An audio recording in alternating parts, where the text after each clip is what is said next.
യെശയ്യാ പ്രവാചകന്റെ പുസ്തകം 58-ാം അധ്യായം അതിൻ്റെ 11-ാം വാക്യം വായിക്കാം. 58:11.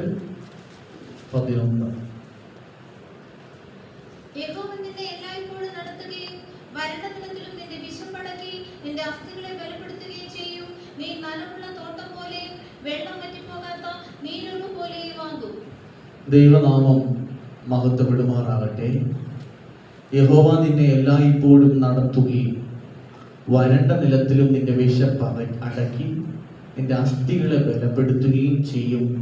നീ നനവുള്ള തോട്ടം പോലെയും വെള്ളം വറ്റിപ്പോകാത്ത നീരുറവ പോലെയും ആകും എന്ന് ദൈവം നമുക്ക് വാഗ്ദത്തം ചെയ്യുന്നു. ഈ വർഷം ദൈവം വാഗ്ദത്തം ചെയ്യുന്നത് ഒന്ന്, ഇതിൽ നിന്ന് ഞാൻ 5 വാഗ്ദത്തങ്ങൾ, ഈ ഒരു വാഗ്ദത്ത വചനത്തിൽ നിന്ന് 5ആയിട്ട് ഇതിനെ സ്പ്ലിറ്റ് ചെയ്യുകയാണ്.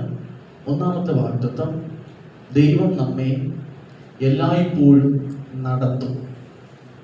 ഈ വർഷത്തിന്റെ പ്രാരംഭത്തിൽ ദൈവം വാഗ്ദത്തം ചെയ്യുകയാണ്, എല്ലായ്പ്പോഴും നടത്തുവാൻ ഒരു നടത്തിപ്പുകാരനായി, ഒരു ഗൈഡ് അല്ലെങ്കിൽ ലീഡർ എന്ന വണ്ണം ദൈവം നമുക്ക് മുൻപിലുണ്ടാകും.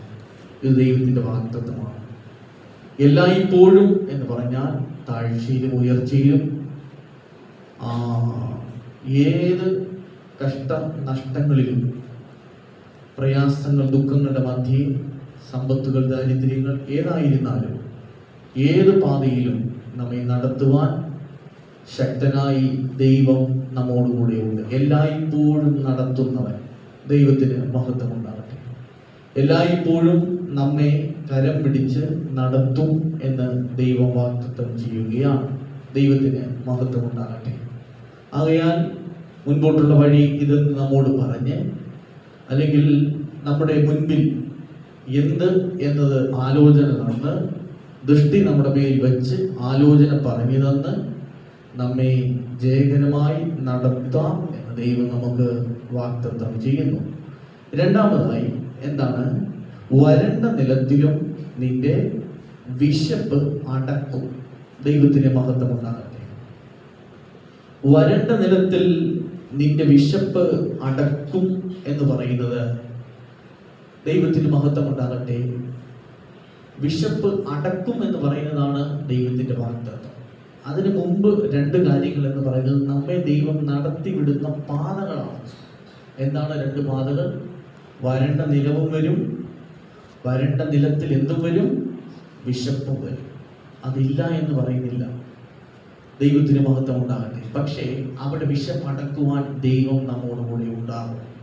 എന്താണ് വരണ്ട നിലത്തിൽ വിശപ്പടക്കുക എന്ന് പറഞ്ഞാൽ? നമ്മുടെ ജീവിതത്തിൽ ചിലപ്പോഴുള്ള വരൾച്ചകൾ, എല്ലാവരും കൈവിടപ്പെട്ടു പോകുന്ന, ഒറ്റപ്പെടുന്ന, ഉപേക്ഷിക്കപ്പെടുന്ന, ആരും സഹായമില്ലാത്ത വരണ്ട നിലത്തിൽ വിശപ്പടക്കുന്ന ഒരനുഭവം. ഏലിയാവ് അതേ മരുഭൂമിയിൽ മതി കർത്താവേ എന്ന് പറഞ്ഞ് ജീവിത സാഹചര്യ നിമിത്തം ഒരു വരണ്ട നിലം അഥവാ മരുഭൂമിയിൽ കാണപ്പെട്ടപ്പോൾ അവിടെ തന്നെ വിശപ്പടക്കി എന്ന് പറഞ്ഞാൽ ദൈവം തന്റെ ദൂതനെ വിട്ട് കനലിന്മേൽ ചുട്ട അടയും ഒരു തുരുത്തി വെള്ളവും കൊടുക്കുന്നതായി കാണാൻ കഴിയുന്നുണ്ട്. അതിനർത്ഥം കഷ്ടതയിലൂടെ ദൈവമക്കൾ കടന്നു പോകുമ്പോൾ, ഏകാന്തതയിൽ കടന്നു പോകുമ്പോൾ അതാത് സമയത്തിന് നമുക്ക് ആവശ്യമായ ആത്മീയ ആലോചനകൾ, ഭോജനങ്ങൾ നമ്മെ തന്ന് നമ്മുടെ വിശപ്പ് അകറ്റുന്ന, അടക്കി വെക്കുന്ന, നടക്കുന്ന, ബലപ്പെടുത്തുന്ന ഒരു ദൈവം ഈ വർഷം നമ്മോടുകൂടി ഉണ്ടാകും. ദൈവത്തിന് മഹത്വം. വരണ്ട നിലത്തിൽ നിന്റെ വിശപ്പ് അടക്കുമെന്ന് ദൈവം വാഗ്ദത്തം ചെയ്യുന്നു. വരണ്ട നിലം വരും, വിശപ്പും വരും. പക്ഷേ അവിടെ ആശ്വാസദായകനായി, അടുത്ത സഹായകനായി കർത്താവ് കൂടെ ഉണ്ടാകും എന്നതാണ് അതിൻ്റെ ആത്മീയ അർത്ഥം.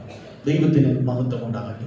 വിശപ്പടക്കുക എന്ന് പറയുന്നതിന് 3 അർത്ഥങ്ങൾ കൊടുക്കുവാൻ കഴിയും. വിശപ്പടക്കുക എന്നതിന് 3 അർത്ഥങ്ങൾ. ഒന്ന്, നമ്മുടെ ആഗ്രഹങ്ങൾ സാധിപ്പിക്കുന്നതിനെ കാണിക്കുന്നു. യഹോവയിൽ തന്നെ രസിച്ചു കൊള്ളുക എന്നാൽ അവൻ നിന്റെ ഹൃദയത്തിലെ ആഗ്രഹങ്ങൾ സാധിപ്പിക്കുമെന്ന് കാണുന്നു. ദൈവത്തിന് മഹത്വം ഉണ്ടാകട്ടെ. 2, അത് നമ്മുടെ ആവശ്യങ്ങൾ നിറവേറ്റി തരുന്നതിനെ കാണിക്കും. നമ്മുടെ ആവശ്യം എന്തോ അത് നമുക്ക് തത്സമയം നമ്മെ സഹായിക്കുന്ന ദൈവത്തിൻ്റെ കരത്തെയാണ് വെളിപ്പെടുത്തും. മൂന്നാമതായി വിശപ്പ് അടക്കുക എന്ന് പറഞ്ഞാൽ ആത്മീയമായ ഒരു സംതൃപ്തി ദൈവം നമുക്ക് പറയും. ദൈവത്തിന് മഹത്വം. അപ്പത്തിനായുള്ള വിശപ്പല്ല, വെള്ളത്തിനായുള്ള ദാഹമല്ല. ഈ വിശപ്പ് അല്ലെങ്കിൽ ഇത് എന്ന് പറഞ്ഞാൽ ആത്മീയ ഭോജനത്താൽ നമ്മുടെ വിശപ്പ് അകറ്റി, ആത്മീയമായ വിശപ്പിനെ ദൈവം അകറ്റി നിറവോടെ നമ്മെ നയിക്കും എന്ന് ദൈവം വാഗ്ദത്തം ചെയ്യുന്നു. ദൈവത്തിന് മഹത്വം. മൂന്നാമത് എന്താണ് ദൈവത്തിന് മഹത്വം? വരണ്ട നിലത്തിൽ നിന്റെ വിശപ്പ് അടക്കി. അടുത്തത് പറയുന്നു, നിന്റെ അസ്ഥികളെ ബലപ്പെടുത്തുകയും എന്ന് പറയുന്നുണ്ട്. ദൈവത്തിന് മഹത്വമുണ്ട്. അസ്ഥികളെ ബലപ്പെടുത്തുക എന്ന് പറഞ്ഞാൽ ദൈവം സൗഖ്യദായകനായി നമ്മോടുകൂടി ഇരിക്കും എന്ന് വാഗ്ദത്തം ചെയ്യുകയാണ്. ബലഹീനതയിൽ നമ്മെ താങ്ങുന്ന അസ്ഥി എന്ന് പറഞ്ഞാൽ നമ്മെ നിർത്തുന്നതിനെ കാണിക്കുന്നു. ഒരു അസ്ഥിയാണ് ഒരു ശരീരത്തെ നിർത്തുന്നത്, അല്ലെങ്കിൽ ഒരു ശരീരത്തെ രൂപം കൊടുത്ത് നിർത്തുക എന്ന് പറയുന്നത് അസ്ഥിയാണ്. ദൈവത്തിന് മഹത്വം. നിന്റെ അസ്ഥികളെ ബലപ്പെടുത്തുക എന്ന് പറഞ്ഞാൽ ദൈവത്തിന് മഹത്വം ഉണ്ടാകട്ടെ. ദൈവം നമ്മെ വഹിക്കും, താങ്ങി നിർത്തുന്നതിനെ കാണിക്കുന്നു. ദൈവം നമ്മെ നിലനിർത്തുന്നതിനെ കാണിക്കുന്നു, വഹിക്കുന്നതിനെ കാണിക്കുന്നു. മറ്റൊരർത്ഥം, ദൈവം സൗഖ്യദായകനായി കൂടിയിരിക്കും. നമ്മുടെ സൗഖ്യം അല്ലെങ്കിൽ നമ്മുടെ വിടുതൽ, ദൈവം നമ്മുടെ രോഗങ്ങൾക്കേറ്റ സൗഖ്യദായകനായി കൂടിയിരിക്കും എന്ന് നാം മനസ്സിലാക്കിക്കൊള്ളണമേ. നാലാമതായി നമ്മൾ ഇവിടെ വായിക്കുന്നു, വെള്ളം വറ്റിപ്പോകാത്ത നീരുറവ ആകുമെന്ന് കാണാൻ, അല്ല അതിനു മുൻപ് നീ നനവുള്ള തോട്ടം പോലെ ആകുമെന്ന് കാണുന്നുണ്ട്. നനവുള്ള തോട്ടം പോലെയും എന്ന് നാം വായിക്കുമ്പോൾ അത് ദൈവത്തിന് മഹത്വം ഉണ്ടാകട്ടെ. നനവുള്ള തോട്ടം എന്ന് പറഞ്ഞാൽ അത് ഒരു ആത്മീയ ഫലപുഷ്ടിയെ കാണിക്കുന്നു. അതാണ് 1-ാം സങ്കീർത്തനത്തിൽ വായിക്കുന്നു, ദൈവത്തിന് മഹത്വമുണ്ട്. അവൻ ആറ്റരികത്ത് നട്ടിരിക്കുന്നതും തക്കകാലത്ത് ഫലം കായ്ക്കുന്നതും ഇലവാടാത്തതുമായ വൃക്ഷം പോലെ. അതാണ് നനവുള്ള തോട്ടത്തിന്റെ പ്രത്യേകത. ഈ വർഷം ദൈവം ആത്മീയമായി ഒരു നനവും ഒരു ഫലപുഷ്ടിയും വാഗ്ദത്തം ചെയ്യുകയാണ്. ആത്മീയമായ ഫലപുഷ്ടിയോടെ നനവോടെ ദൈവത്തിന് മഹത്വം. ഇല വാടാത്ത വൃക്ഷമായി ഇരിക്കുവാൻ കൃപ നൽകട്ടെ. ഒടുവിലായി വെള്ളം വറ്റിപ്പോകാത്ത നീരുറവ എന്ന് കാണാൻ കഴിയുന്നുണ്ട്. ഇത് എന്തിനെ കാണിക്കുന്നു?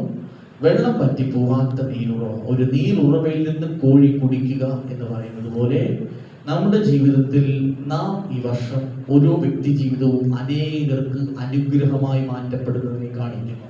ഒരിക്കലും വരണ്ട ഒരു അനുഭവം, ആർക്കും അനുഗ്രഹമില്ലാതെ പ്രയോജനമില്ലാത്ത പാത്രങ്ങളായിട്ടല്ല, യജമാനൻ കരങ്ങളെടുത്ത് പ്രയോജനപ്പെടുത്തുന്ന, അനേകർക്ക് അനുഗ്രഹമായി തീരുന്ന, അനേകരെ പോഷിപ്പിക്കുന്ന അതേ ഒരു ഉറവയായി, നീരുറവയായി ദൈവം നമ്മെ ഈ വർഷം മാറ്റും, അല്ലെങ്കിൽ മാറ്റിയിരിക്കുന്നു, വാഗ്ദത്തം ചെയ്യുകയാണ്. ദൈവത്തിന് മഹത്വം ഉണ്ടാകട്ടെ. ആകയാൽ നീരുറവയായി, അനേകരെ പോഷിപ്പിക്കുന്നവരായി, അനേകർക്ക് അനുഗ്രഹമായി, അനേകർക്കൊരു പ്രയോജനമുള്ളവരായി ദൈവം നമ്മെ നമ്മുടെ വിവിധ മേഖലകളിൽ, അത് നമ്മുടെ ഉപജീവന മാർഗത്തിലാകാം, ആത്മീയ മേഖലയിലാകാം, ദൈവസഭയ്ക്ക്, നമ്മായിരിക്കുന്ന ദേശത്തിന് ഉപജീവന മാർഗത്തിലെല്ലാം അനേകർക്ക് അനുഗ്രഹമായി ദൈവം നമ്മെ മാറ്റും. ദൈവത്തിന് മഹത്വം. ഇത് വ്യാഖ്യാനിച്ചുകൊണ്ട് ദൈവം അനുവദിച്ചാൽ ഞായറാഴ്ചയിൽ ഇതിനെ വിശദീകരിച്ച് പറയാം.